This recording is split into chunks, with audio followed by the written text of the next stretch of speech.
వైఎస్ఆర్ జిల్లా Proddatur municipal council సమావేశంలో TDP కౌన్సిలర్లు గూండాయిజం చేశారు. ఓ మహిళా కౌన్సిలర్పై దాడికి యత్నించడం ఉద్రిక్తతకు దారితీసింది. టీడీపీ కౌన్సిలర్ మురళి రెచ్చిపోయి బిగ్గరగా అరుస్తూ నానా హంగామా సృష్టించారు. ఇళ్ల నిర్మాణం విషయంలో మురళి దౌర్జన్యానికి దిగారు. దీంతో సభలో పరస్పరం వాగ్వాదాలు జరిగాయి. పోలీసులు ఇరు వర్గాలను సముదాయించారు.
గురించి వీళ్ళు కట్టింది 4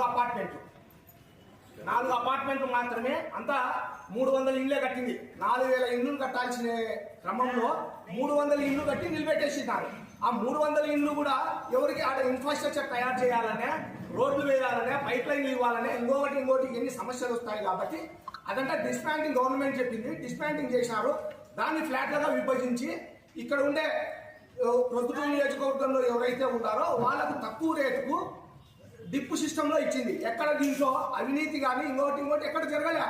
డిప్పు సిస్టంలో ఇచ్చింది. ఇదంతా మున్సిపల్ కౌన్సిల్ గవర్నమెంట్